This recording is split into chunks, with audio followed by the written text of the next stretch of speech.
Dobrý deň. Takže moja skúšková otázka je postup súdu po začatí konania. Pozrime sa teda na to, čo presne sa stane, keď sa na súd doručí žaloba. Nie je to len tak, že nejaký papier zapadne prachom. Práve naopak, spúšťa sa tým celý presne definovaný proces. A ja by som teraz prešiel prvé kroky, ktoré súd musí bezprostredne po začatí konania urobiť.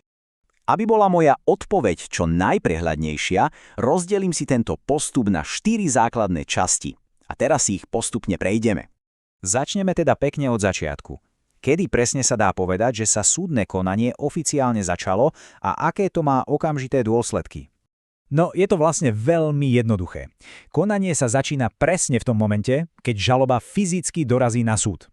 A teraz pozor, čo je dôležité, v tej chvíli je úplne jedno, či je tá žaloba napísaná dokonale alebo má nejaké nedostatky. Samotným doručením sa proste tá súdna mašinéria rozbieha a súdu vzniká povinnosť konať. A toto spustenie má hneď 2 typy účinkov.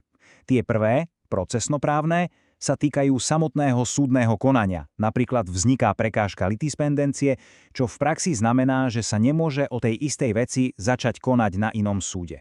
A potom sú tu tie druhé, hmotnoprávne účinky, ktoré zasahujú do reálnych práv. Najznámejší príklad je asi prerušenie premlčacej lehoty. V podstate sa zastavia hodinky, aby sa nárok nepremlčal, kým súd rozhodne. Dobre, takže súd má prípad na stole a konanie beží. Čo ďalej? Práve teraz prichádza na rad jedna z jeho najdôležitejších úloh. Súd sa stáva akýmsi sprievodcom v procese. Odborne sa tomu hovorí všeobecná manudekačná povinnosť. Znie to možno zložito, ale je to jeden zo základných pilierov spravodlivého procesu. Súd má jednoducho povinnosť vysvetliť stranám, aké sú ich procesné práva a povinnosti, aby sa v tom labyrinte paragrafov nestratili. Zákon to hovorí úplne jasne. Súd poučuje. Avšak, a to je kľúčové, poučuje iba v rozsahu, ktorý mu zákon dovoluje. A to nás privádza k veľmi dôležitému rozlíšeniu. Samozrejme, táto povinnosť nie je absolútna. Zákon logicky predpokladá, že ak je jednou zo strán napríklad štát, firma s právnym oddelením, alebo ak má niekto právnické vzdelanie, či je zastúpený advokátom, tak pravidlá hry už pozná a nepotrebuje ich vysvetľovať. A tu je ten najdôležitejší rozdiel. Súd je ako futbalový rozhodca. Môže a musí vysvetliť pravidlá, napríklad dokedy treba podať vyjadrenie, alebo že máte právo na advokáta. Ale v žiadnom prípade nemôže jednej zo strán radiť, akú taktiku má zvoliť, alebo upozorňovať na slabiny súpera. To by bola hrubá chyba. Tento príklad to ilustruje úplne dokonale. Ak by sudca položil takúto otázku, je to vážne pochybenie, ktoré narúša nestrannosť súdu. V podstate by nadržával jednej strane a to je absolútne neprípustné. Fajn.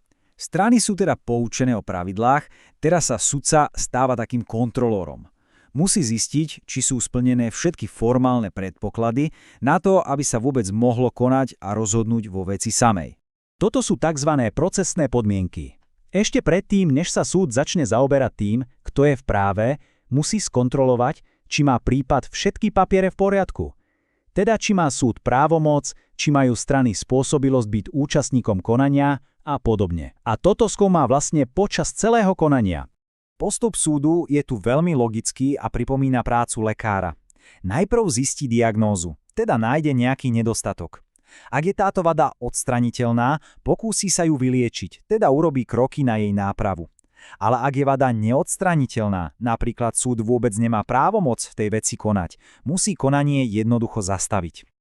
A toto je výborný príklad z praxe. Ukazuje, že súd sa aktívne snaží problémy riešiť. Nesnaží sa hľadať dôvody, prečo konanie zastaviť, ale naopak, ak je to možné, snaží sa odstrániť prekážky, aby sa mohlo pokračovať a aby bola poskytnutá ochrana právam.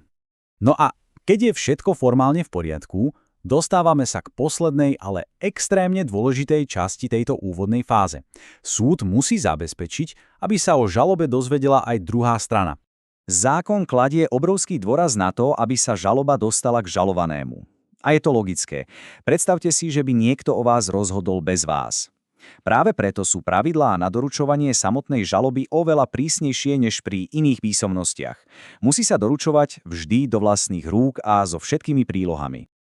A nie je to len nejaké bežné pravidlo. Dokonca aj ústavný súd potvrdil, že súd musí byť maximálne aktívny pri hľadaní žalovaného. Nemôže sa uspokojiť s prvým neúspechom, ale musí vyčerpať všetky dostupné možnosti. Je to proste základ práva na spravodlivý proces. Keď sa podarí žalobu doručiť, začína sa taký písomný ping-pong. Najprv žalobca podá žalobu. Žalovaný na ňu odpovie vo vyjadrení. Na to môže reagovať zase žalobca v replike a nakoniec má ešte možnosť žalovaný v tzv. Duplike. A zmysel tohto celého? Je to veľmi efektívne. Sudca si vďaka tejto písomnej výmene urobí presný obraz o tom, v čom sa strany zhodujú a hlavne v čom je medzi nimi spor. Vie, aké dôkazy navrhujú a môže sa tak oveľa lepšie pripraviť na samotné pojednávanie, ktoré je potom rýchlejšie a zamerané priamo na jadro problému. Takže toto bol v skratke postup súdu po začatí konania. A na záver, ako také zhrnutie mojej odpovede, si možno môžeme položiť otázku.